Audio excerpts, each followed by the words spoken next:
Ahora, en cuanto a lo que tiene que ver con interpretación, una de las cosas que me impactó mucho de este libro, guía, que es el que ofrece actualmente la AGET, la Asociación Global de Estudios Teológicos, es muy importante porque aborda de una manera un tanto amplia, pero también de una manera muy especial y muy específica algunos asuntos que son claves. Y, por ejemplo, en cuanto a lo que tiene que ver con la interpretación, algo que es fundamental es conocer algunos métodos de interpretación, que habrá muchos, pero que se resumen básicamente en los que aquí vamos a analizar. Un método tiene que ver precisamente con eso, con una forma, una manera específica a través de la cual se va a interpretar la escritura.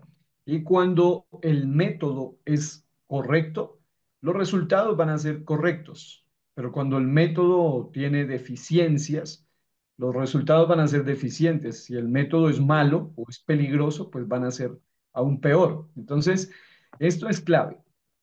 En el capítulo 6 básicamente se nos va a hablar sobre los métodos de interpretación y es lo que vamos a estudiar el día de hoy.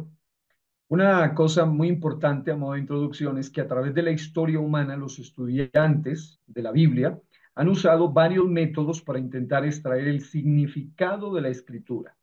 Ahora, estos métodos, algunos de ellos han sido ideados por algunas corrientes, muchos de ellos incluso podría decir yo, algunos tipos de grupos filosóficos y entre comillas teológicos, pero que cuando uno analiza bien su manera de abordar la Biblia, no tiene nada de verdaderamente, digamos, teológico como tal, sino tiene mucho de suposición y muy alejado de la realidad. En ese sentido, hacia, por ejemplo, el final del siglo XX, algunos empezaron a usar un método basado en que la idea, en la idea de que la Biblia, y esto es bien interesante porque hoy en día es, aunque comenzó ya hace un tiempo, hoy en día es muy fuerte ese movimiento de lo que hoy en día tiene que ver con el método de interpretación que vamos a analizar en un momento, que es peligroso y que definitivamente no tiene un asidero bíblico como tal para interpretar la Biblia. Hacia el siglo XX, algunos empezaron pensando en la idea de que la Biblia contiene mensajes ocultos o mensajes secretos o códigos, le dicen ellos, códigos ocultos en la Biblia. Ahora, es cierto que la Biblia tiene mensajes profundos, tiene revelaciones, tiene misterios que han sido revelados, tiene palabras que están selladas y en los años se van abriendo esa revelación. Pero el problema es cuando ya alguien quiere ir a buscar en la Biblia ciertas cosas, especialmente, y esto pues lógicamente afecta mucho a los que pretenden especializarse en la Biblia, lo cual no es malo. El problema es cuando el método que vayan a usar los vaya a llevar a una cantidad de supersticiones religiosas y a una cantidad de interpretaciones erróneas. Y es lo que vamos a analizar, por lo menos de una manera básica.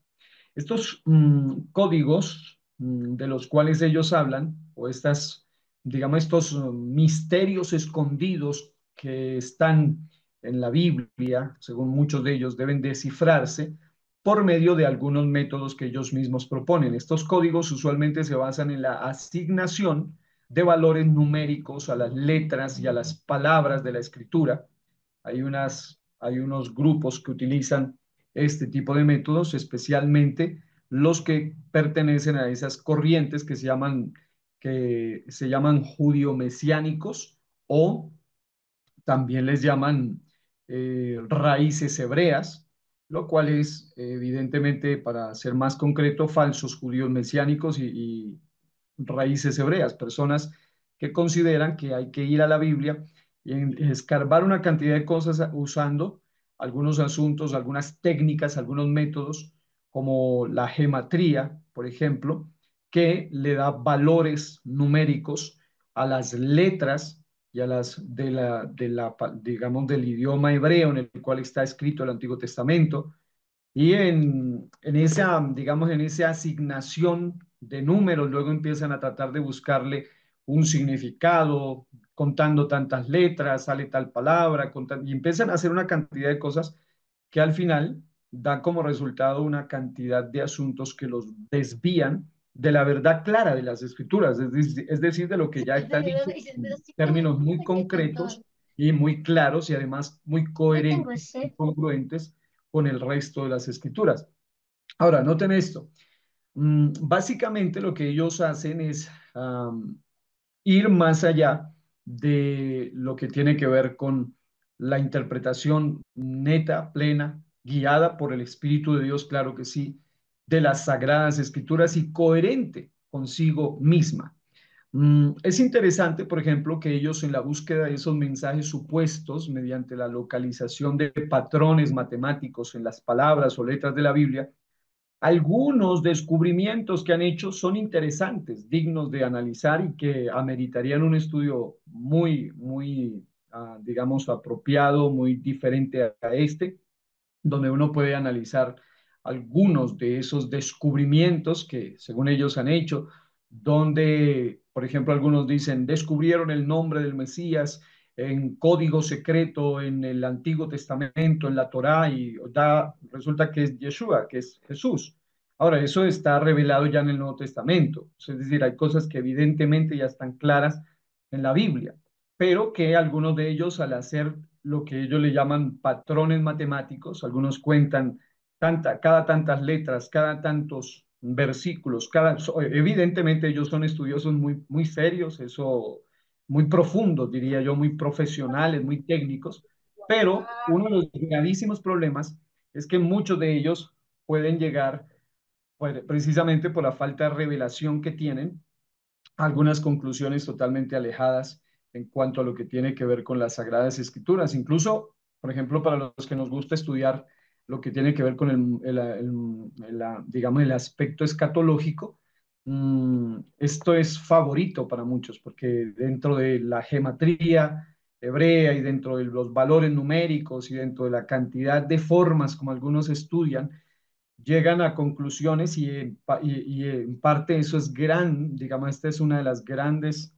razones por las cuales muchos han llegado a cometer el error de poner fechas, por ejemplo, de dar fechas de la supuesta venida del Señor en el momento en que ellos decían.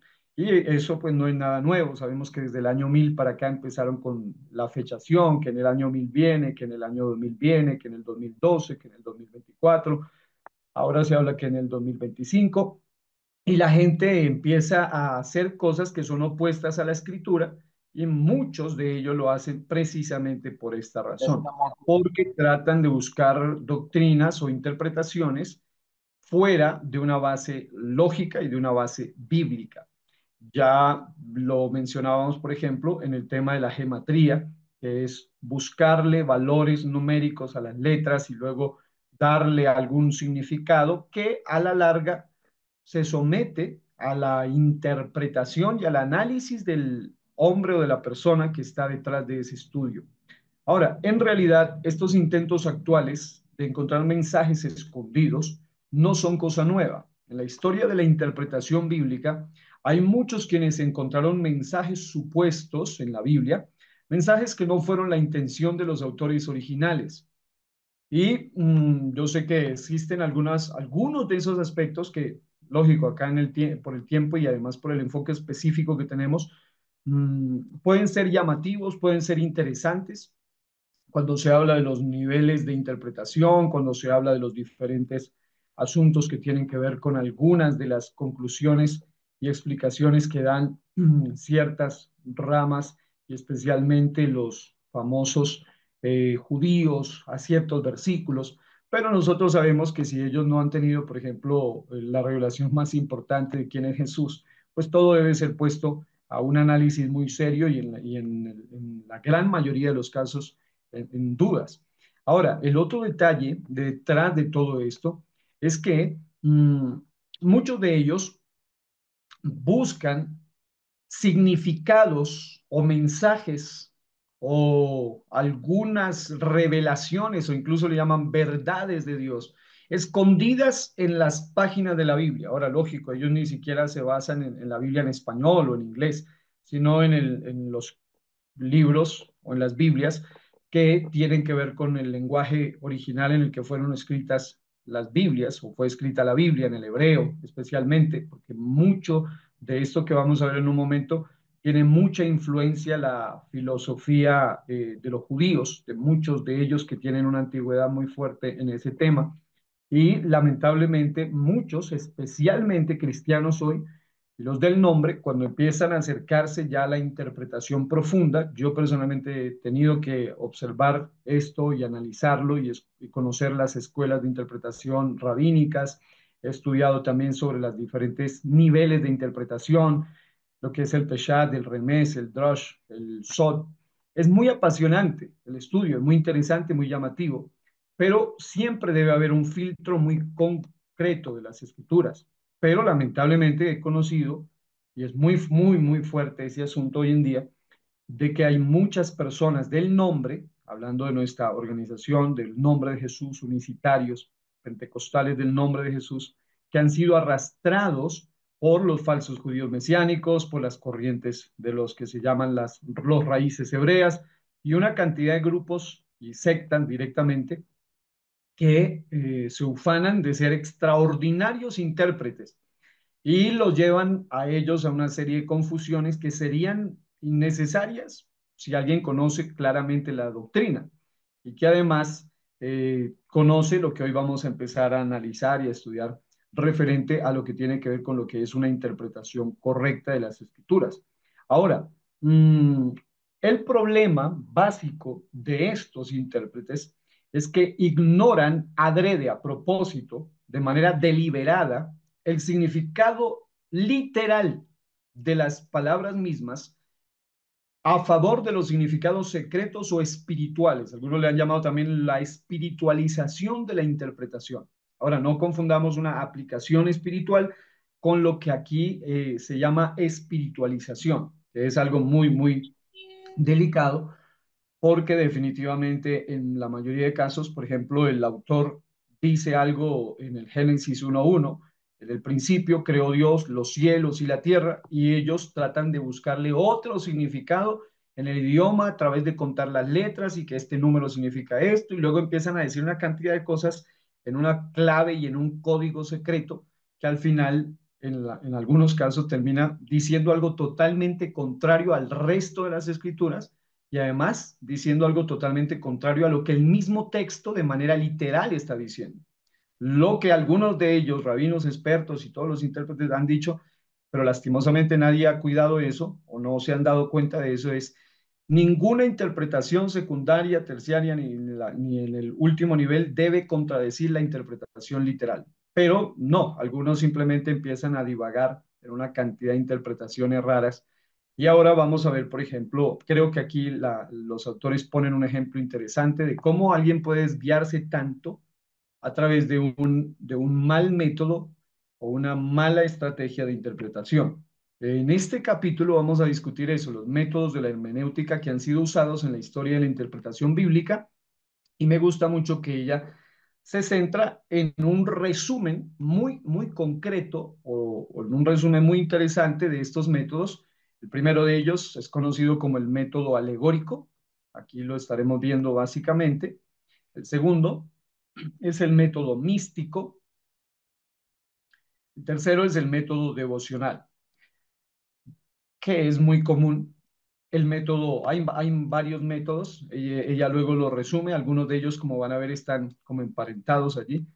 El método racionalista y por último el método literal. Entonces vamos a verlos uno por uno y vamos a empezar a mirar y obviamente el esfuerzo, y es muy notable me parece muy, muy buena la apología que usa quienes están aquí como autores de este material para, digamos, darle un fundamento al estudiante, al hermeneuta, al exégeta, al estudioso bíblico, al intérprete bíblico, para poder inclinarse a lo que es la mejor manera o el mejor método el método correcto de interpretación bíblica.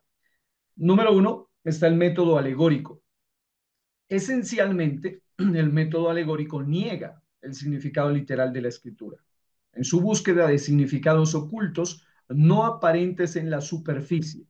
Es decir, van mucho más allá de tratar de dar una aplicación.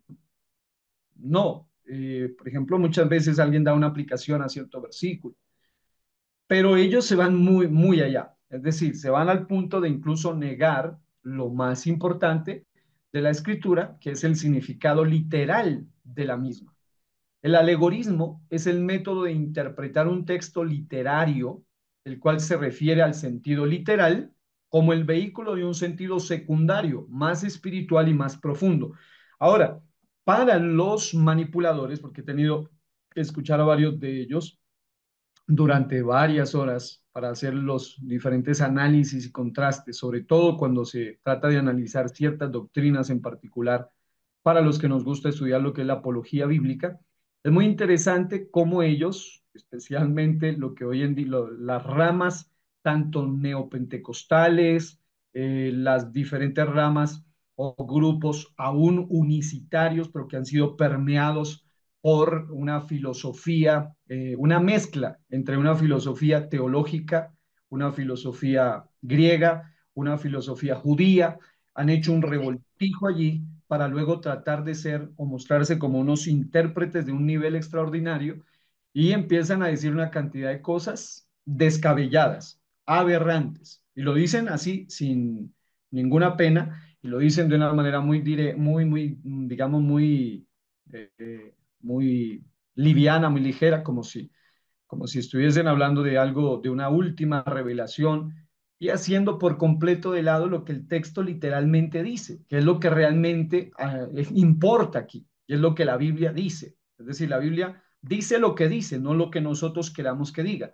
Pero es importante tener en cuenta esto. El alegorismo, básicamente, el problema del alegorismo acá, extremo, es cuando se niega la literalidad del versículo o del texto. Y al negar la literalidad, todo lo demás va a quedar en un limbo profundo, en un asunto donde cualquiera puede llegar a cualquier conclusión, a su amaño, a su acomodo. Ahora, un ejemplo, aquí nos pone un ejemplo interesantísimo el autor y vamos a verlo. Mire hacia dónde llegan. Es fácil poder analizarlo porque es una parábola muy famosa, muy conocida, probablemente una de las más conocidas. Un ejemplo del alegorismo extremo al que se refiere aquí con ese método es precisamente el que se observa en la interpretación alegórica de la parábola del buen samaritano. Por ejemplo, el hombre, según ellos, y todo lo que voy a decir aquí es la forma como ellos lo interpretan. El hombre que va de camino de Jerusalén a Jericó representa a Adán. Ahora uno dice, ¿de dónde sacan eso? Es decir, no hay una base, pero así lo dicen. No, es que nosotros descubrimos un código que conecta de Jerusalén y empiezan a salir con cosas que ya Adán uno dice, bueno, pero ¿dónde tiene que ver Adán aquí? Pero ya está ahí. Adán, la cabeza de la raza humana. Luego dicen, él dejó la ciudad celestial porque claro, Jerusalén, entonces, ignorando que una cosa es la Jerusalén terrenal y otra es la Jerusalén celestial. Pero aún así dicen, y deja la ciudad celestial y está viajando a la ciudad terrenal, la ciudad profana. Pero al haber vuelto sus deseos hacia la tierra, él cae en manos de ladrones. Él es dominado por Satanás y sus ángeles malignos. Estos ladrones le despojan de su vestidura de justicia original. Uno dice, ¿y cómo llegan a esa conclusión? ¿Quién sabe? Pero lo que ellos dicen es, no, esto lo podemos descubrir solo cuando vamos a lo más profundo, más allá de lo literal. Ellos también le golpean, dejándolo lleno de heridas, medio muerto. Así es, medio muerto en pecados y transgresiones. El sacerdote y el levita representan la ley y los sacrificios. Ellos no pueden salvar al pecador, ellos no tienen poder para ayudar, según esta alegorización extrema. Pero el buen samaritano, a saber, Jesucristo, según ellos, el buen samaritano Jesucristo, está viajando por ese camino y ayuda al pobre pecador. Este buen samaritano venda sus heridas con el aceite del Espíritu Santo y con el vino, miren, pura alegorización allí. Uno dice cómo llegar a esas conclusiones, pero llegan a esas conclusiones porque utilizan este método, a saber, la sangre de su crucifixión. Él luego pone al hombre en su propia mula, esto es, en el mérito de su propia justicia. Él lleva al pobre hombre a una posada, esto es, a la iglesia, dice el libro. El siguiente día, el buen samaritano da al dueño de la posada 2 chelines, esto es la palabra y los sacramentos. Entonces uno dice, bueno, dos, la palabra y los sacramentos. ¿De dónde sale eso? Esas son las interpretaciones erróneas precisamente de personas con este método. Para que con ellos él provea para las necesidades espirituales del pobre pecador. Luego, este buen samaritano se va, pero promete regresar después. Ahora, hay algo muy interesante aquí y por eso a veces las personas que entran en estos métodos se complican en cosas que son prácticas. Una de las cosas más impactantes de las parábolas es la practicidad de las mismas. Es decir, las parábolas están dedicadas para que se pueda entender en una forma práctica un mensaje sencillo, un mensaje básico. Cada parábola está diseñada para encubrir y revelar una verdad básica. En este caso, la parábola del buen samaritano sencillamente enseña es esto, cómo ser un prójimo bueno o un buen prójimo mostrando misericordia a quienes pasan necesidad. Es lo que enseña de manera básica, sin tanto misterio como acabamos de ver y alegorización extrema como la que muchos han presentado. Ahora, el hombre en camino de Jerusalén a Jericó, bajo el método práctico, que es al cual le apela el método literal, simplemente representa, en este caso el hombre en camino de Jerusalén a Jericó, no representa nada más y nada menos que a él mismo. Es un hombre viajando solo por un camino peligroso, simple y llanamente. Una escena histórica que deja un mensaje práctico a través de una parábola. Por supuesto que la interpretación alegórica se equivoca, ya que los pecadores no están medio muertos, como lo dicen ellos, sino más bien muertos a la luz de la Biblia en transgresiones y pecados. El sacerdote y los levitas solo se representan a sí mismos, dos hombres religiosos que estaban más preocupados con apegarse a los reglamentos de la ley mosaica que con ayudar a alguien en necesidad. El buen samaritano solo se representa a sí mismo, con un corazón de ayudar a un hombre en necesidad. Ahora, nada en la parábola representa otra cosa. Esta es la interpretación literal. Recuerde que tal vez haya muchas aplicaciones, pero solo una interpretación. Ahora, si esas aplicaciones se vuelven alegorizaciones extremas, como lo que acabamos de ver, puede llevar a cualquiera a decir lo que quiera. Y finalmente, no hay una base, porque cuando uno le pregunta a ellos, bueno, ¿y de dónde sacaste que representa a Adán? ¿Y cómo que? No tienen una base sólida, una base concreta, una base bíblica. Y obviamente entrarán en contradicciones, como lo que vamos a ver más adelante en algunos de los ejemplos que nos van a presentar. Pero vamos a ver un detalle importante acá. Y es que el primer peligro del método alegórico es que no interpreta las escrituras o no interpreta la Biblia, sino que mete ideas en el texto. Es como una eisegesis en términos técnicos, ¿no? La exégesis es sacar del texto lo que el texto dice, pero una eisegesis es meter mis ideas en el texto, es meter mi imaginación en el texto, es meter mi suposición en el texto, es una especulación y algunas aplicaciones tienen lógica, pero algunas como estas ni siquiera tienen una congruencia, una coherencia, no tienen un sentido común, no tienen una lógica. Ese es uno de los grandes problemas. El primer grande problema de alegorizar la escritura es que no se interpreta, porque allí no importa todo lo que ya hemos hablado, para nada importa el contexto histórico, el contexto cultural, la gramática, no importa nada, lo que importa es lo que el intérprete quiere sacar del texto. Hacen de lado todas las reglas de interpretación escritural. Entonces, en ese sentido, o en ese orden de ideas, vamos a analizar por qué este método alegórico no es conveniente. Cuando hablo del método alegórico, repito, básicamente uno de los principales problemas del método alegórico es que niega la importancia, incluso la literalidad de un texto. Y divaga luego en sus propias ideas del texto, lo cual es obviamente sumamente peligroso. Esto es lo más importante. Ahora, no sé si mi hermana Nancy se le levantó la mano o está levantando su mano. Sí, para preguntarle algo con relación a esa alegoría.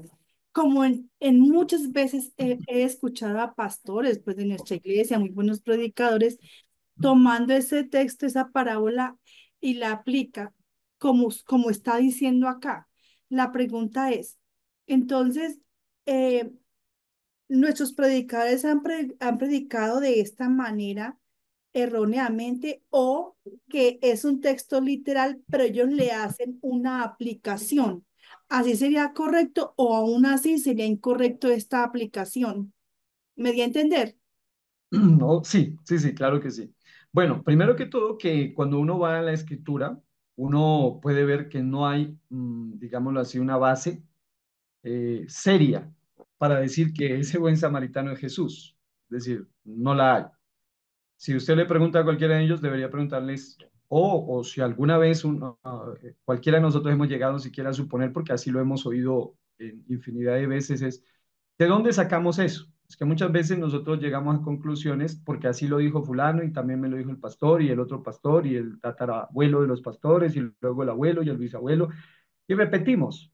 Pero cuando ya uno hace exégesis o una interpretación correcta, uno se pregunta, bueno, ¿y esto de dónde sale? Es decir, ¿es coherente, es congruente o no? Entonces, básicamente, lo que acabamos de poner aquí el ejemplo es que es una alegoría extrema, ¿no? Como ya lo decíamos. Incluso la alegoría extrema dice que supuestamente aquel hombre a quien golpean es Adán. ¿De dónde sacan eso? No, no sabemos. De su propia imaginación. Que el buen samaritano es Jesús, tampoco hay una base para ello. Entonces, ahora, si alguien dice, mire, es que esta es la base que tengo para demostrarlo, hay que analizarla, porque esa es la ventaja de la hermenéutica bíblica. La hermenéutica bíblica no es, bueno, así lo dice, es que ese texto, no, todo debe ser analizado. En cambio, lo alegórico no permite eso. Finalmente, deja que cada quien concluya lo que quiera concluir. Ahora sí, es cierto.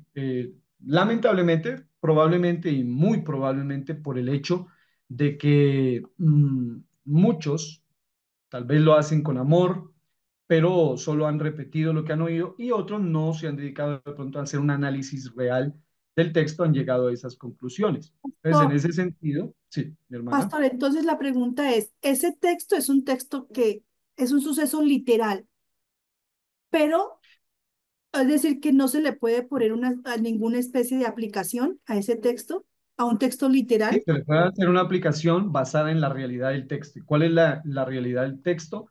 Enseñar cosas prácticas. Y una de las cosas prácticas es tener, por ejemplo, compasión. Yo alguna vez di una enseñanza basada en esa parábola que lo titulé Un desfile de valores. Así lo titulé, Un desfile de valores. Es más, lo enseñé en un colegio porque me invitaron a enseñarle a niños de primaria, de secundaria, en varios grupos y tenía que hablar sobre valores, pero desde el punto de vista bíblico. Era un colegio no cristiano, pero nos invitaron allá. Y yo recuerdo que lo titulé así, Un desfile de valores, porque pues esa parábola es espectacular para eso, para hablar sobre los valores, es decir, dar explicaciones prácticas es lo que el Señor se propone allí, Ya básicamente. entendí, pastor, entendí cuál es el punto de eso, de las alegorías y la parte literal. Gracias. Amén, amén, amén. Entonces, esto es muy importante tener en cuenta, ¿no? Y gracias a usted, mi hermana. Mano, no solamente lo interpretan así autores unicitarios, como los que hacen parte de este material. También hay algunos comentarios bíblicos que yo mismo he leído, muy buenos, de trinitarios, que también lo interpretan así. No es Jesús, no representa a Jesús el buen samaritano. Es decir, este es un consenso muy general. Aquí estamos hablando de los que lamentablemente han llegado a usar al extremo el método que se conoce como el método alegórico, que es del cual estamos hablando nosotros acá. Ahora, por otro lado, y voy a ahondar, profundizar en el tema para que podamos continuar explicando desde el punto exacto de donde estábamos. Después de oír todo este asunto, este revoltijo de ideas de los alegoristas, que son personas que consideran una cantidad de asuntos como que supuestamente aquel personaje que fue golpeado y a quien le robaron fue o era supuestamente un representante de Adán, lo cual no tiene sentido. Aquí podemos ver, como ya lo respondía y mi hermana Nancy también lo ratificaba, tiene que ver con eso, con el hecho de que el centro de esta parábola es enseñar una lección básica de cómo ser un buen prójimo, mostrando misericordia hacia aquellos en necesidad. Es decir, el Señor no se dedicó a darle un significado específico a quién es cada uno de los personajes allí representados. Y aquí vamos a ver algunos aspectos que los autores usan para profundizar más. El hombre en camino de Jerusalén a Jericó representa nada más y nada menos que a él mismo, un hombre viajando solo por un camino peligroso. Por supuesto que la interpretación alegórica se equivoca, ya que los pecadores no están en medio muertos, sino más bien muertos en transgresiones y pecados. El sacerdote y los levitas solo se representan a sí mismos, dos hombres religiosos que les estaban más preocupados con apegarse a los reglamentos de la ley de Moisés que con ayudar a alguien en necesidad. El buen samaritano solo se representa a sí mismo con un corazón de ayudar a un hombre en necesidad. Si queremos dar una aplicación más amplia y que tenga sentido común, que es una regla de hermenéutica, es que Jesús les está poniendo precisamente a los judíos un ejemplo tan contundente y tan fuerte, porque en el contexto histórico, para los judíos, un samaritano era visto como alguien menospreciable, pero da aquí el Señor una tremenda lección práctica de cuán relevante era un samaritano que podía tener más valores o principios que muchos de ellos que se ufanaban, por ejemplo, de su pureza en cuanto a su linaje se refiere, pero no en cuanto a su moral ni a su corazón. Podían ser puros en linaje, judíos, pero no eran puros en cuanto a su moral. Ahora, nada en la parábola representa otra cosa. Recuerde que tal vez haya muchas aplicaciones, pero solo una interpretación. Ahora, vamos a ver esto desde otra perspectiva y vamos a ir analizando algunos puntos claves acá. El primer peligro grande del método alegórico es que no interpreta la escritura. Interpretar no es decir lo que yo creo, no es decir lo que yo me imagino o supongo. Interpretar la escritura a la luz de la hermenéutica, es decir, y trasladar lo que el texto dice, traerlo ya, incluso traerlo a la actualidad, pero sin violar lo que el texto literalmente está diciendo. Ahora, el alegorismo va supuestamente por debajo de la superficie de las palabras de la escritura, y ese es el problema. Los que me defienden este método, que se llama el método alegórico, dicen, es que hay una verdad escondida detrás del texto.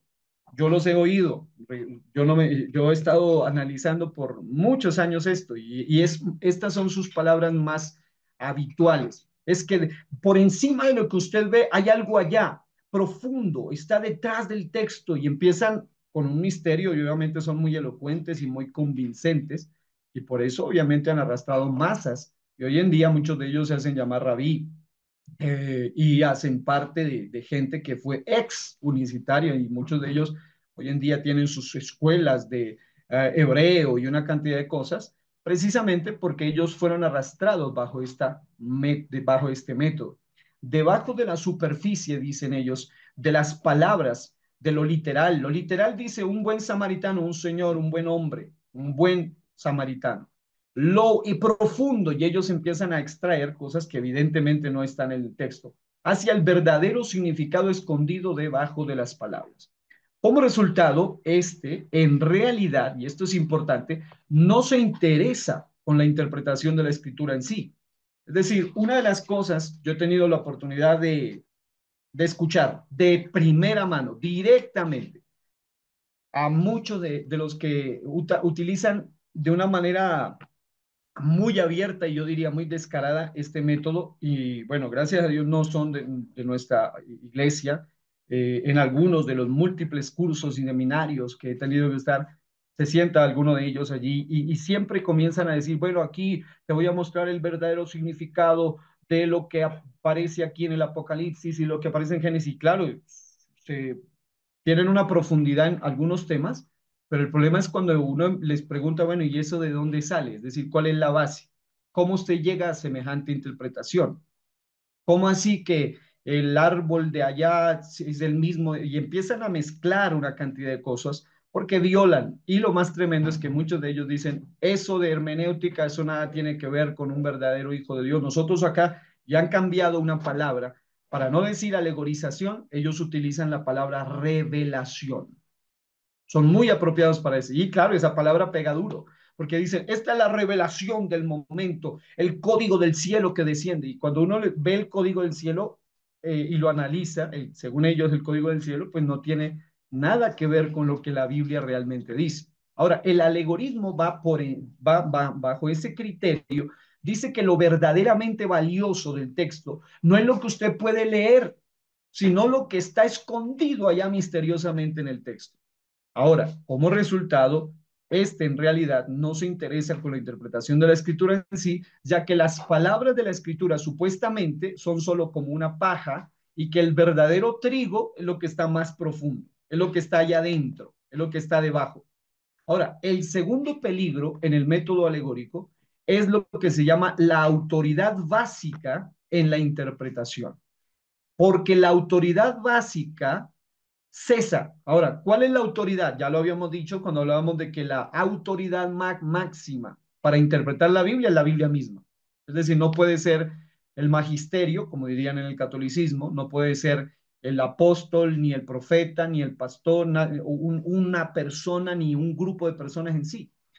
La autoridad debe ser ella, es la palabra de Dios. Pero cuando se utiliza de manera aberrante el método alegórico extremo, y ahora voy a hacer una aclaración entre la diferencia de lo que es alegórico y una aplicación espiritual. Ya vamos a ver una precisión sobre eso.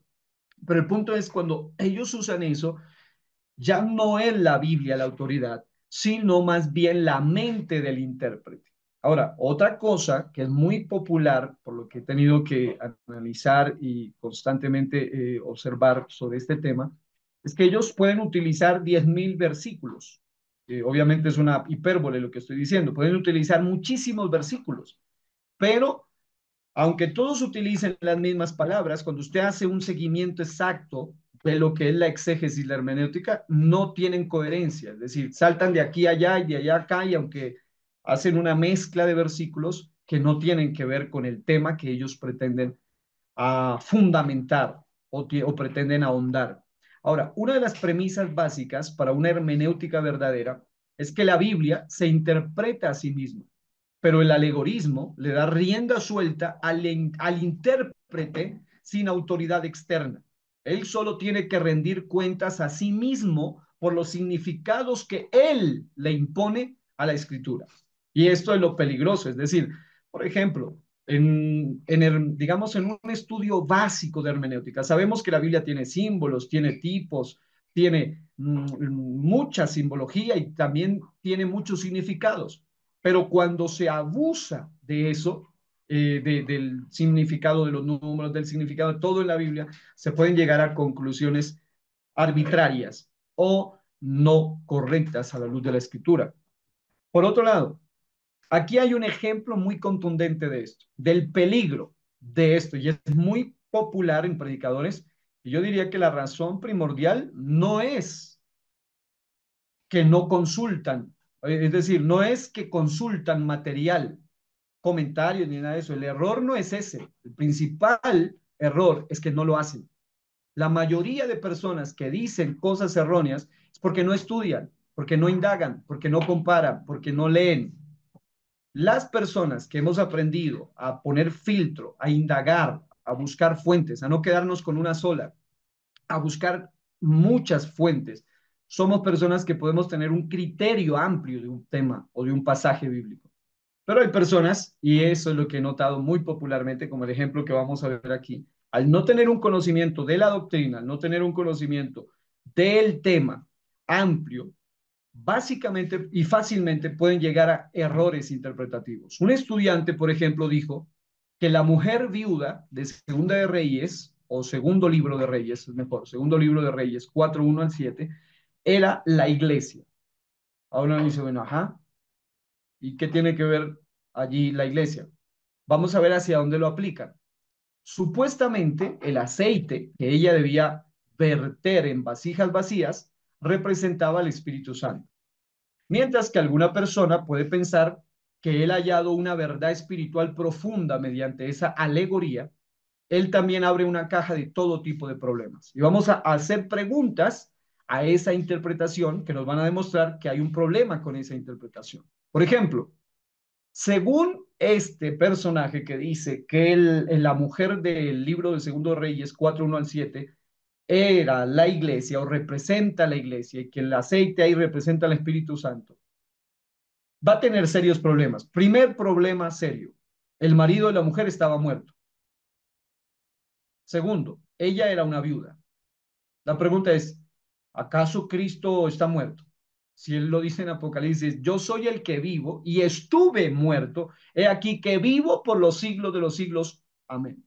Número dos, ¿acaso la iglesia es viuda?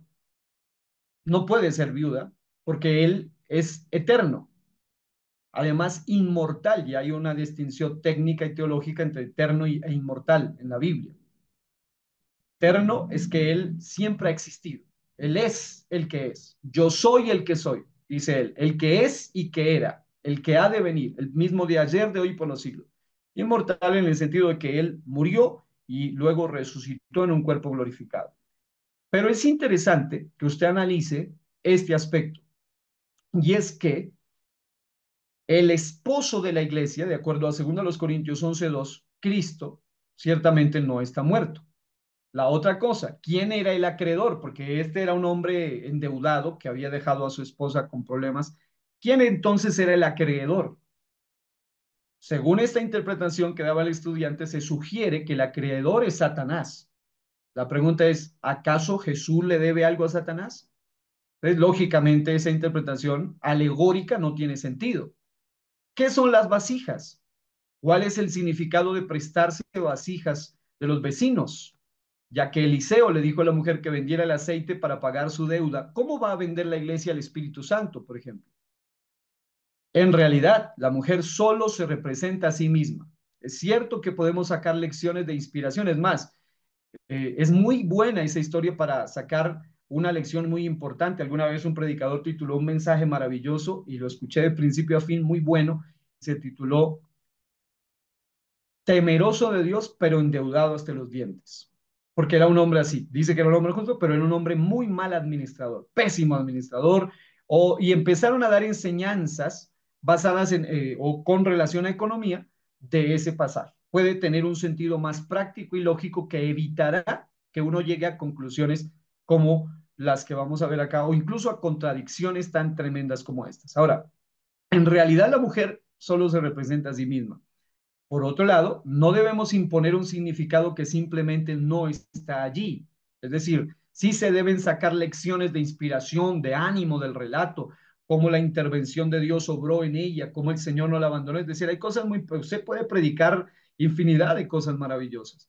No quiere decir entonces ahora no podemos, al contrario, cuando uno tiene esto claro, uno se acerca a toda la escritura con una confianza especial y sobre todo con un temor especial de no ir a decir cosas que sean contrarias al espíritu de verdad.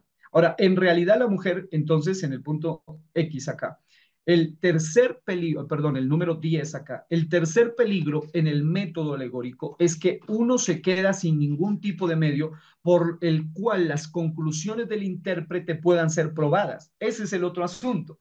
Es que cuando se habla de exégesis y hermenéutica, una de las grandes ventajas que tiene es que todo lo que diga, quien lo diga, a la hora que lo diga, en el estrado que lo diga, el título que tenga, la posición que tenga, la antigüedad que tenga, todo debe ser sujeto a un análisis. Por ejemplo, una de las cosas que me encanta a mí de la ciencia, la verdadera ciencia, no hablando de la ciencia, digamos, la falsamente llamada ciencia que hoy en día es cientificismo.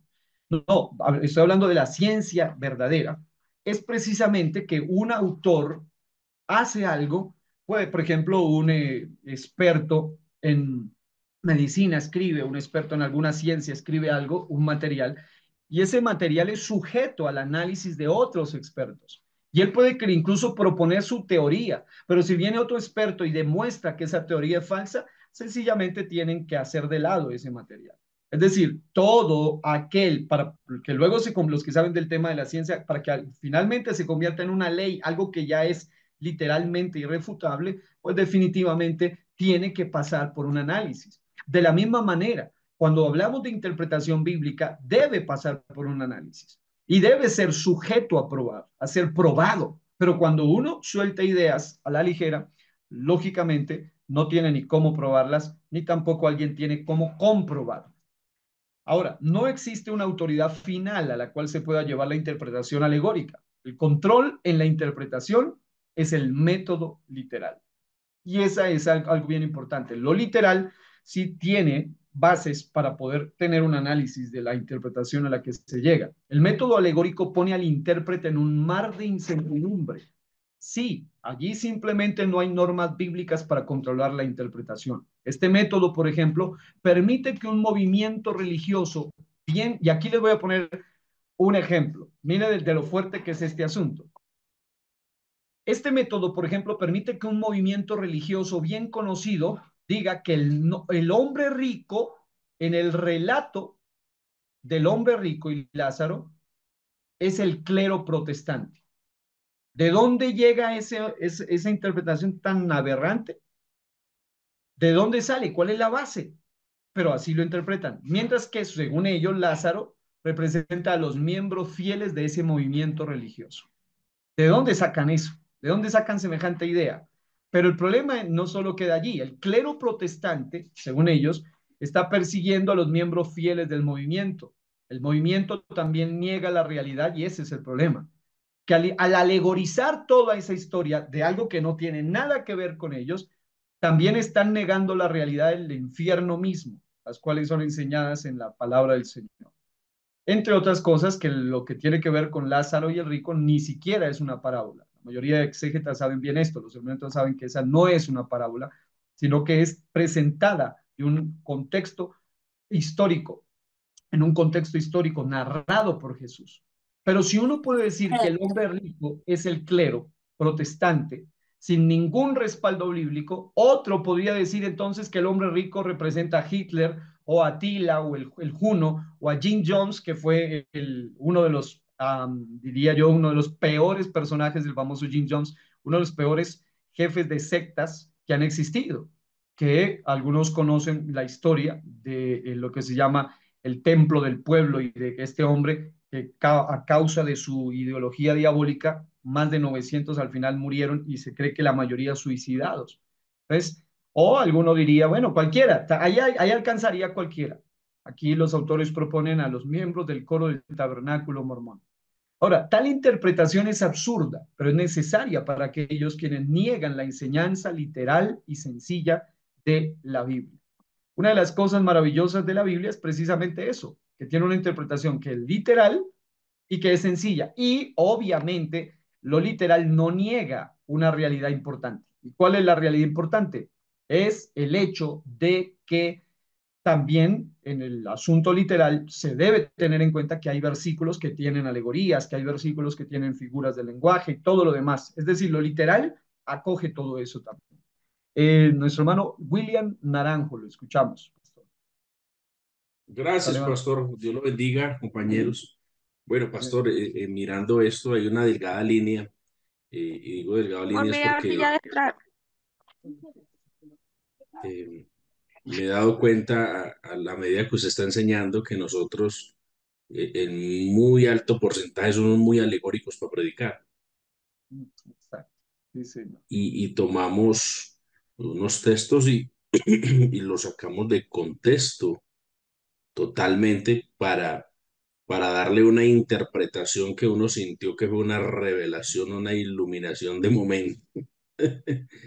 Wow, Y, sí, es verdad, mi pastor. Y yo creo que, entonces, pastor, sí, señor. mi pregunta va enfocada, ya que le di esto, ¿cómo sugiere usted para nosotros enfrentar el texto? Cuando digo enfrentar el texto es acercarnos al texto bíblico y, y bueno, en cierto modo uno le hace una aplicación al texto, porque es lo que se busca.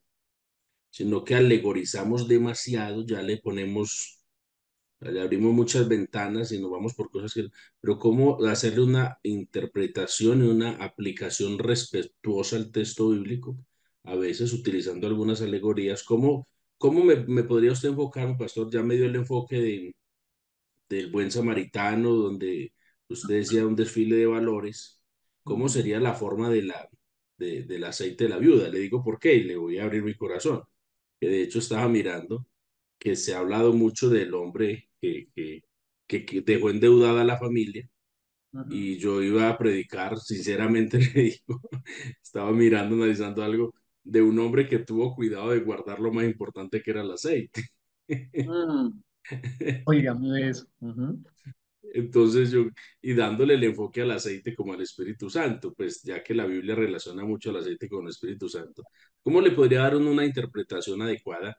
Ya usted me lo muestra aquí, de acuerdo a que alguien predicó y dijo que era un hombre muy fiel a Dios, pero muy desorganizado económicamente.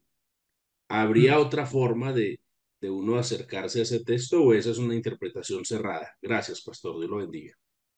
Bueno, mi querido ministro, una de las ventajas, digamos, de hacer una correcta interpretación literal y luego, después de haber hecho la interpretación literal de un texto, se puede analizar cómo hacer una aplicación sin violar la literalidad. Por ejemplo, en lo que usted menciona específicamente, o incluso yo le podría poner también otro ejemplo aparte que le pueda ayudar a verlo un poco más ampliamente.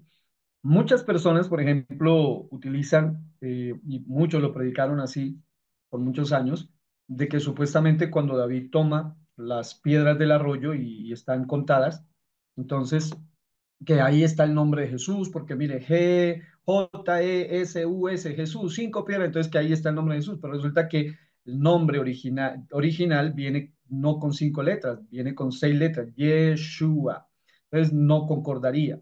Entonces, los exégetas que analizan el contexto sencillamente proponen interpretaciones. Porque ante la pregunta de nuestro pastor, hay algunos pasajes de la Biblia que son muy claros y muy sencillos, donde la interpretación es, se podría decir, utilizando ese término, esta es una interpretación cerrada, única interpretación ya. Pero hay otros pasajes de la Biblia que son más complejos o más amplios y se puede dejar lo que hacen lo que yo considero la gente que es sincera o es honesta en una interpretación, es presentar las posibles interpretaciones de un versículo y presentar algo práctico. Por ejemplo, en ese caso, de esta historia en particular, uno podría analizar varios aspectos y uno de ellos es el sentido de la importancia que tiene no solamente ser conocido como alguien justo, pero también ser alguien que haya velado por su familia, se lo puede aplicar a temas de familia, cosa que él, en el caso no lo hizo. A temas de economía, mayordomía, administración, es muy aplicable ese pasaje. Y obviamente el aceite allí es precisamente lo que lo que tuvo allí para poder venderlo luego, es echar mano de todo aquello que una persona tiene, sus talentos, lo que tenga allí para poder luego de allí suplir y solventar sus necesidades, cosas que sean prácticas. Pero lamentablemente, y yo creo que, pues, sobre todo en nosotros, en el ambiente pentecostal, nosotros amamos al Espíritu Santo y es lo más importante, la presencia de Dios. Pero muchas veces tratamos de aplicar otras cantidades de escenarios, historias que nada tienen que ver con el sentido real, ni siquiera con el sentido doctrinal, porque aún al aplicarlas van a terminar enseñando cosas erróneas. Alguna vez varios pastores me escribían asustados y preocupados por cierto mensaje en cierto lugar que cierto predicador muy famoso dio, basado en un pasaje apocalíptico, pero que claro, la interpretación no tenía absolutamente nada que ver con la interpretación profética, es decir, una violación absoluta de la interpretación, y ellos dijeron, pero pastor, ¿cómo es posible que alguien pues de renombre llegue a semejantes conclusiones que incluso terminaba aseverando cosas que nada tenían que ver? Entonces, muchos a veces en su afán de querer escarbar, escarban mal y no hacen un análisis al texto.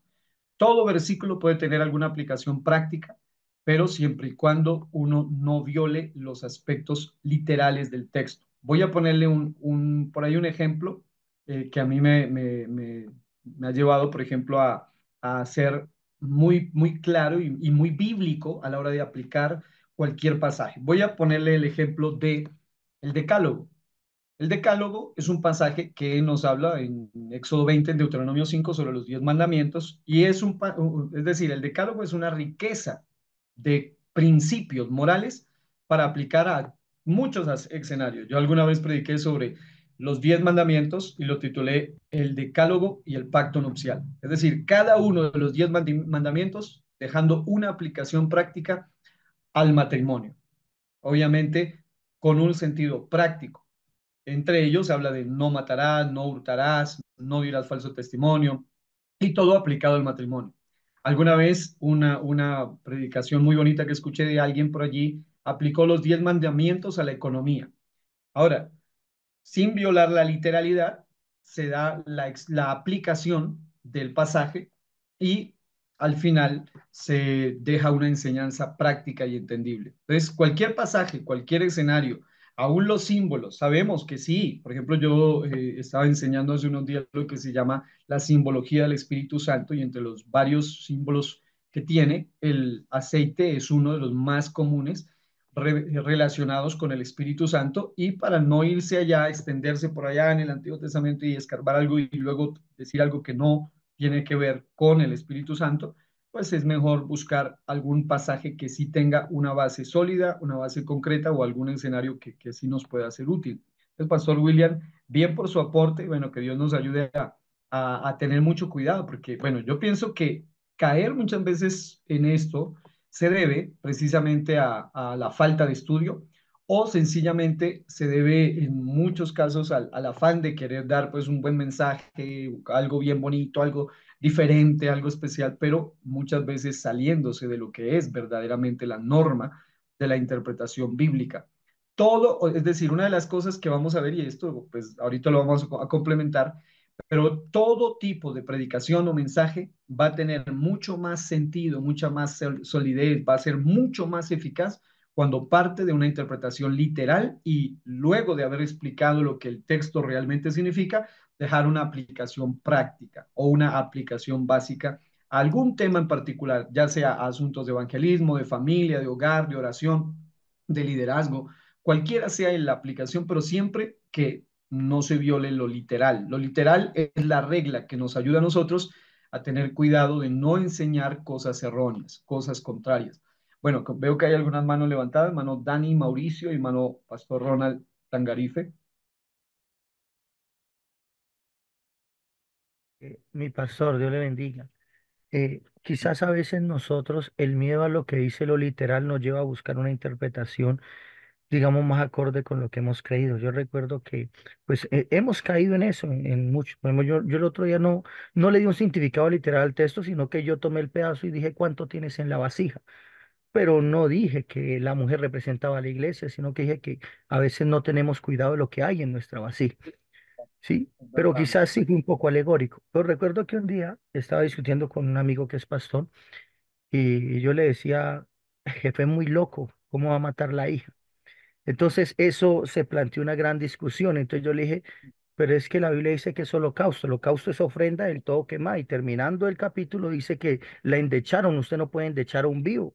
Entonces ahí nace una gran discusión porque la literalidad del texto quizás es muy fuerte contra lo que nosotros creemos o lo que nosotros pensamos. Entonces buscamos quizás la forma alegórica. Ya, ok. Y bueno, allí en ese versículo que acaba usted de mencionar, por tiempo aquí no voy a explicarlo, pero ese versículo tiene una interpretación exegética muy interesante y muy acorde con la realidad bíblica. Le recomendaría que lo pueda profundizar, querido pastor, si está interesado digamos, en estudiarlo más a fondo, también podríamos conversarlo porque es un capítulo muy interesante y que definitivamente dejará también Ay, una oye, pero enseñanza. no a solitas porque ese es un temita que nos ha tenido a todos así como un taco acá. Sería un temita bueno para que nos lo enseñe a todos. Ah, bueno, ok, bueno, y porque ese, bueno, no quiero ahorita desviarme de lo que estamos tratando acá, pero esas palabras, bueno, ese pasaje hay que estudiarlo con pinzas y con lupa y con mucho cuidado. Muy bien. También nuestro pastor Ronald. Le bendiga mi pastor. Amén. Mi pastor, entonces la forma más fácil sería predicar con la interpretación literal y traerlo a nuestras vidas, ¿no? Cuando no podemos profundizar, ¿no? Exacto. En el caso mío yo no profundizo mucho porque pues estamos aprendiendo y sí, yo creo que entonces eso era lo que quería, sino que cuando empezaron a hablar ya entendí más la parte literal. Gracias, mi Ok. pastor. Y ahora lo vamos a ir observando en unos momentos. Ahora vamos a observarlo en unos momentos. Donde, por ejemplo, hay casos que son complejos. Por ejemplo, el Cantar de los Cantares es uno de los libros más complejos para interpretación bíblica por varios aspectos y además porque ya históricamente se han ofrecido tres o por lo mínimo tres interpretaciones del libro a nivel general. Entonces es muy amplio y algunos muchas veces se espiritualizan ciertos versículos sin conocer el contexto literal, a qué se refería, cuál era el contexto, que es parte de lo que estamos estudiando en lo que se llama la hermenéutica bíblica. Ahora, noten esto. Uno no debe, estoy aquí como está en números romanos, en el 18, uno no debe confundir la interpretación de tipos con el alegorismo. Eso también es importante porque en la Biblia evidentemente sí hay tipos y figuras en el Antiguo Testamento. Y por ejemplo, para cuando uno estudia el tabernáculo, es apasionante estudiar el tabernáculo y la diferente simbología que ahí hay, cargado de símbolos espirituales muy importantes que apuntaban a Cristo. La Biblia habla de sombras y esos, cada uno de ellos tiene sus propias reglas también de interpretación. Más adelante vamos a ver lo que se llama el principio típico de la hermenéutica y debe hacerse nota ahora que la interpretación de un tipo depende de su significado literal. Es decir, todo depende de lo literal. No se puede pasar por alto lo literal. Aún, incluso, lo que tiene que ver con el lenguaje apocalíptico y todo tiene que ver con el asunto literal. Finalmente, el asunto literal es el que rige la interpretación correcta para poder luego llegar a conclusiones prácticas. Bueno, el que sigue, que se llama el método místico, tiene algo que ver con el anterior, pero el problema es que este se profundiza aún más. Y ya lo vamos a ver en un momento antes de llegar a los siguientes. Pastor Omar Giraldo. Maestro, Dios le bendiga y compañeros. Bueno, hermano Amén. Jairo, pues quiero hacer una pregunta de pronto un poco atrevida, pero no quiero dejar pasar el momento. Maestro, es con Bueno, respecto al tema de Génesis 3, donde se habla de una serpiente. Ese sí que ha sido un texto bastante espinoso, complejo para muchas doctrinas. Simplemente quisiera escuchar o saber de su parte, ¿ese texto es literal o alegórico cuando se habla de una serpiente? Bueno, primero que todo, el literal. Todo lo que aparece ahí es literal. Adán es literal, Eva es literal. La tentación fue literal, el árbol era literal, el fruto era literal, la serpiente obviamente era literal. Ahí habla de una materialización de ese ser y obviamente era una literalidad en ese sentido. Y luego también vemos que todo lo que aparece ahí en el contexto es literal. Como lo dice nuestro pastor, muchas doctrinas, incluso doctrinas erróneas, se basan mucho en el capítulo 3. De ahí surgen muchísimas falsas doctrinas, muchas falsas doctrinas, pero precisamente por no conocer el contexto, ni el versículo, ni el sentido del texto. Obviamente, Satanás es un ser real, no es un ser ficticio, imaginario, como lo pretenden presentar, por ejemplo, los teólogos liberales o incluso algunas desviaciones de interpretación del Antiguo Testamento, por ejemplo, algunas ramas de lo que tiene que ver con los judíos, y también hoy en día lo creen muchos de las ramas de los judíos mesiánicos y de los raíces hebreas, creen que supuestamente ese ser no es literal, sino que es un símbolo del mal, pero que simboliza, y eso es la alegoría. La alegoría lo lleva a decir cosas tan descabelladas como, por ejemplo, interpretan Génesis 3 de manera alegórica y en ese sentido, supuestamente ese ser no era real, sino que era solamente como el mal del corazón de Eva y de Adán, que uno dice, ¿de dónde llegan a esas conclusiones?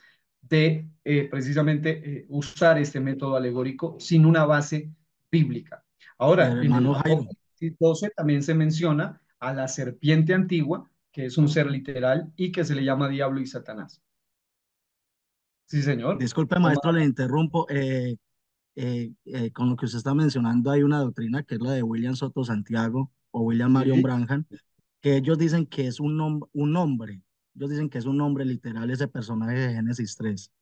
Precisamente esa interpretación diabólica, porque esa es una doctrina de demonios, la que han llegado a esa conclusión tan aberrante, y he tenido la oportunidad de hablar con algunos de estas sectas, mm, se contrarresta precisamente con la literalidad. Es decir, la literalidad al en el versículo nos habla de que este ser no podía ser un hombre, es decir, no dice que era un hombre, y esa es la primera regla. O sea, no puede alguien decir es un hombre porque el texto no dice que es un hombre.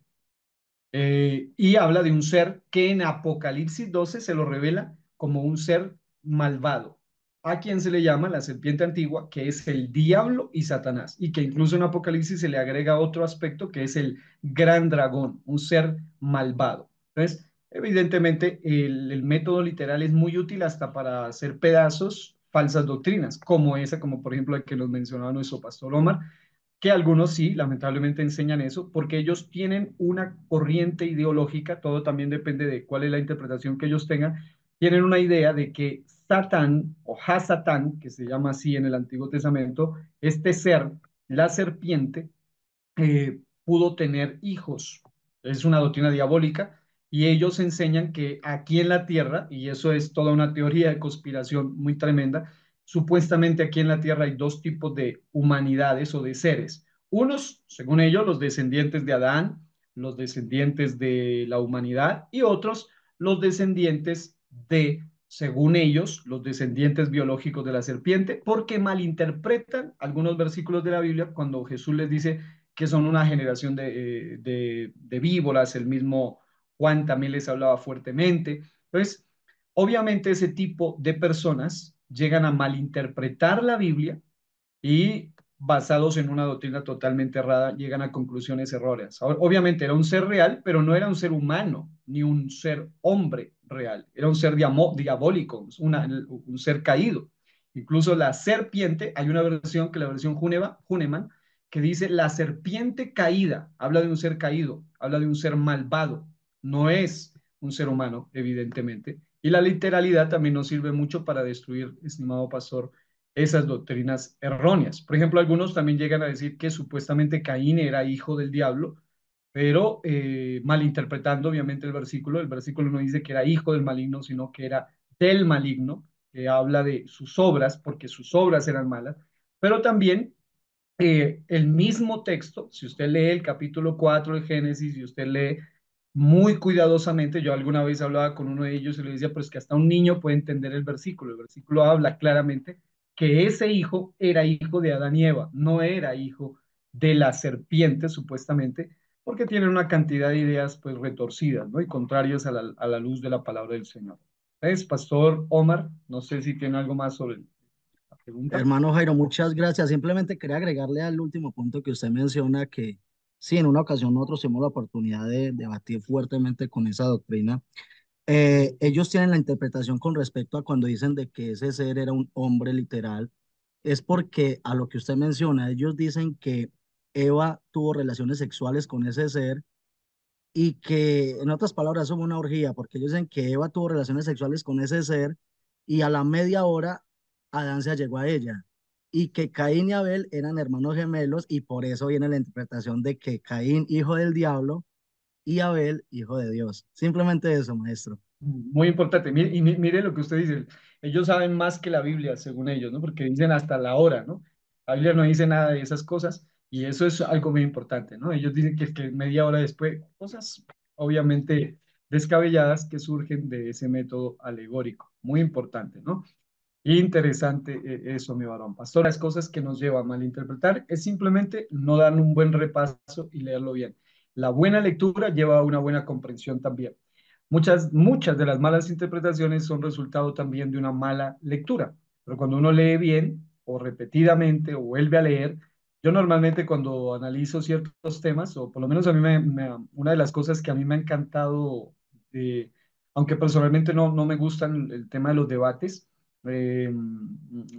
primero porque tengo muchas otras más cosas que hacer, pero cuando ya hay personas que insisten, a mí me llaman por radio, que vaya, que un debate que tenemos armado, a mí personalmente no me interesa, pero en algunos casos donde ya la cuestión se ha vuelto muy tremenda, me gusta simplemente que ellos utilicen, especialmente me gustan los falsos maestros que saben mucha Biblia, porque ellos le ayudan muchísimo a uno a llegar a los versículos precisos. Tienen una memoria prodigiosa y es mucho más fácil debatir con ellos porque con los mismos versículos que ellos usan es con los mismos con los que ellos se dan en la cabeza, ellos mismos. Es decir, la Biblia tiene esa ventaja, ¿no? De que la Biblia misma se defiende por sí sola. Entonces es importante que nosotros podamos analizar eso. Ahora, en estos minutitos que vamos avanzando, vamos a ver algo más. Hay otro método que se Pastor, llama el quedan método. 10 minuticos. Sí, gracias, estimada hermana. 9:50. Muy bien, gracias. El método místico.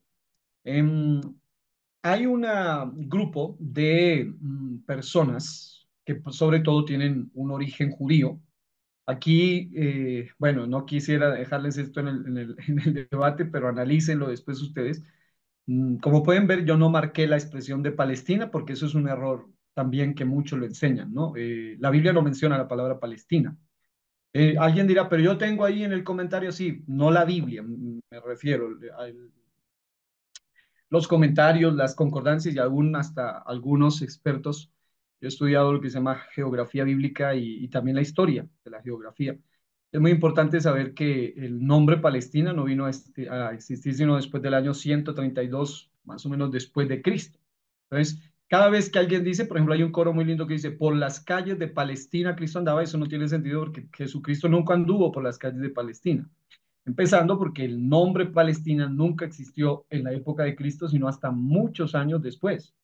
Entonces, aquí, aún en el material, dice algo interesante. Dice, el método místico tiene su origen en el método ajádico de la exégesis desarrollado por los judíos.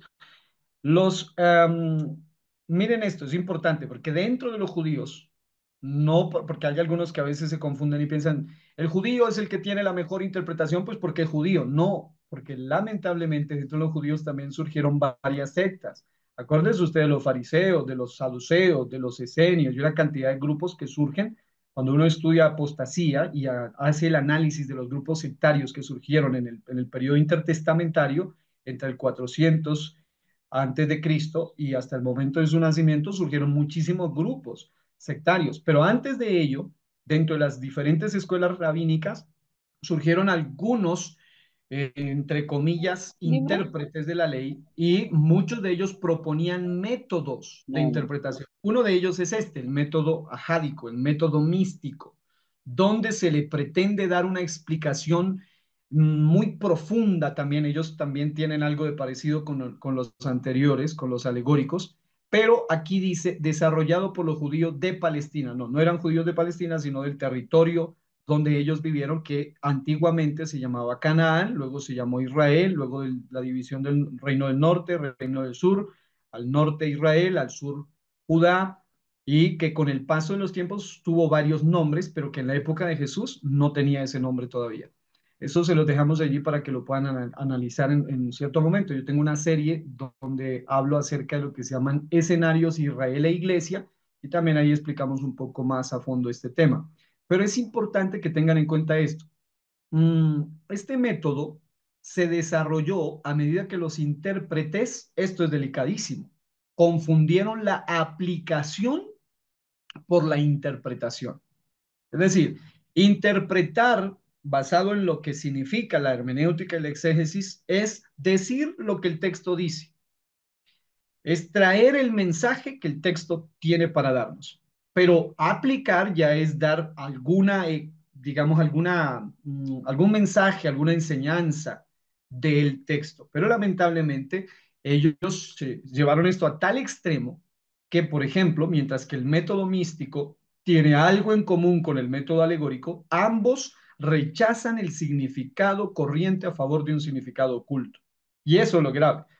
Ellos tienden a tener serios problemas con la literalidad del versículo, con la interpretación literal de la palabra. El método místico se diferencia del alegórico en que este se ve, oiga bien, ve multiplicidad de significados debajo de cualquier pasaje de palabras. El alegórico solo ve un significado místico, es decir, mientras que el alegórico puede dar una explicación, el místico dice, tengo más niveles más profundos todavía, los cuales ustedes no han llegado. Yo los he escuchado hablar a ellos. Ellos dicen, los evangélicos y peor los unicitarios y ellos están por allá en las ramitas de la interpretación. Dice, nosotros ya hemos llegado a los niveles más profundos de la interpretación. Y claro, ellos hablan como si fueran los grandes conocedores, pero cuando le dice, a ver, dime cuál es tu interpretación, a ver, ¿de qué me hablas tú con tu interpretación? Y salen con unas aberraciones doctrinales, salen con unas interpretaciones de un nivel y obviamente de ahí se basan una cantidad de doctrinas netamente demoníacas, como por ejemplo las que ya nos ponían un ejemplo allí, ¿no? Poner horas, fecha, con quién que supuestamente tuvo relaciones, unas cosas que nada tienen que ver con la palabra del Señor.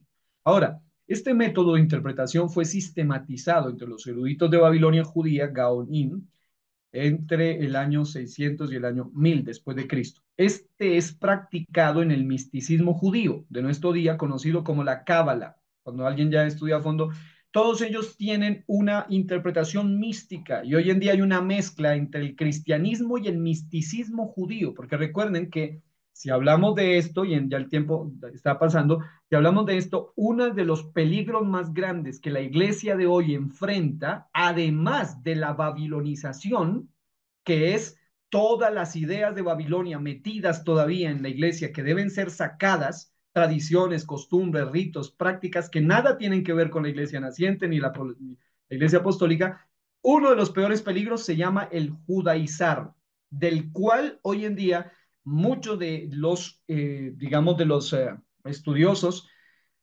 están defendiendo y están plantando cara a esta situación, pero lamentablemente muchos están absorbiendo este misticismo judío.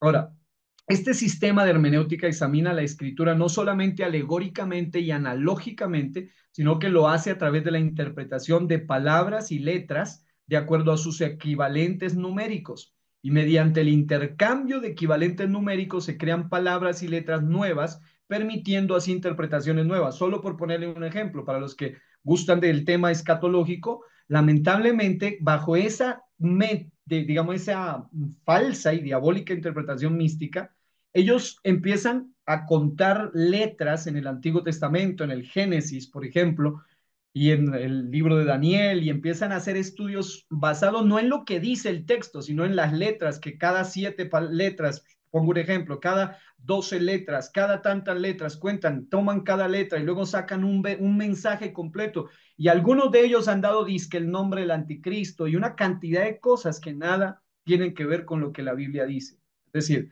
basados en este tipo místico de interpretación. Otro término tal vez más común, ya estamos terminando acá, para el método místico es la espiritualización. Y aquí está el ejemplo. Para terminar, hoy lo vamos a dejar hasta aquí.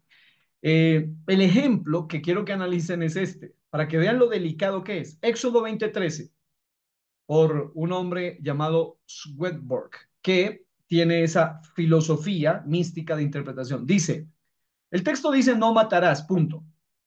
Y bueno, ya hay una exégesis amplia en ese texto, pero al aplicar el triple sentido de la escritura, del cual hablan ellos, él dice que su sentido natural es que la muerte, el odio y la venganza son prohibidos. Ok, hasta ahí está claro. Pero luego dice, su sentido espiritual es actuar como el diablo y destruir el alma del hombre. Esto es prohibido. Pero miren, aquí viene, y uno dice, ¿de dónde sale esa interpretación? Dice, y su sentido celestial es que para los ángeles el odiar al Señor y a su palabra es como matar. ¿De dónde sacan eso? De Éxodo 20:13. Y uno les pregunta, ¿pero de dónde sale tu interpretación? Dice, no, eso es cuando alguien ya tiene un nivel más alto de revelación y usa los códigos. Y uno dice, ¿pero dónde dice eso? Es decir, ¿de dónde es que sale que supuestamente ahí está diciendo que los ángeles y meten ahí, como dicen por ahí, ponen a bailar a todo el mundo en ese pasaje y nada tiene que ver ahí el asunto de los ángeles en el versículo de Éxodo 20:13. El texto tiene que ver con una aplicación, es más, dentro de las tablas de la ley, esa segunda parte tiene que ver con la humanidad, entonces no tiene nada que ver con el asunto de los ángeles, el versículo allí.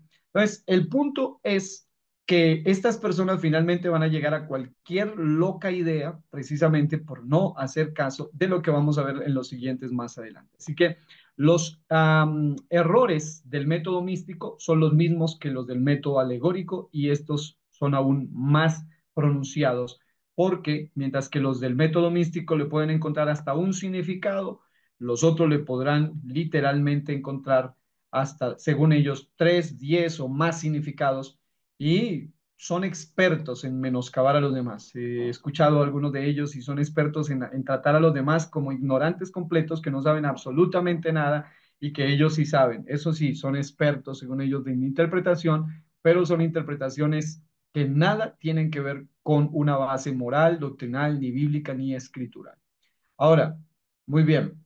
Mm, y en cuanto a lo que dice nuestro hermano para orar, sí, claro, esa canción debe analizarse. Los que estudian, alguna vez yo estuve en algún lugar y alguien trataba de hacer un debate y lo mandé a mirar lo que la época exacta en la que le cambiaron el nombre, con qué propósito le cambiaron a Palestina y básicamente no fue en esos años. Y es importante que uno, hasta para cantar, lo haga como dice la Biblia, con entendimiento y con inteligencia, con inteligencia. Ahora, que Dios nos ayude a seguir adelante, vamos a orar y que Dios nos ayude a ser los siervos de Dios. Veía por ahí una pregunta. Judaizar es una de las terribles luchas de hoy en día, ¿no? Judaizar es pretender hacer que la iglesia lleve a hacer prácticas que nada tienen que ver con la iglesia, violando temas dispensacionales. Hoy en día hay muchos que ya quieren celebrar las fiestas judías, quieren hacer una cantidad de cosas que nada tienen que ver con la iglesia. Incluso ya no quieren usar el nombre Jesús. Hay un libro muy bueno del pastor Eugenio Domínguez que se llama Jesús o Yeshua, muy bueno, si alguno lo puede tener, lo puede leer, es muy bueno. Entonces es importante, mis hermanos, que nosotros oremos hoy y le digamos a Dios en el tiempo específico en el que vivimos, que Él nos ayude. Creo que esta materia, específicamente hermenéutica, es una que sacude profundamente nuestro corazón con relación a lo que tiene que ver con la firmeza en cuanto a asuntos doctrinales, en cuanto a la defensa de la fe. Recuerden que la iglesia, según la Biblia, es columna y baluarte de la verdad. Columna, es decir, no algo endeble. Baluarte, una defensa, y en este caso una defensa sólida, una defensa firme, una defensa fuerte. Pero una columna está ligada al fundamento. Nuestro fundamento, según Efesios 2:20, es Cristo Jesús. Entonces, mis hermanos, oremos.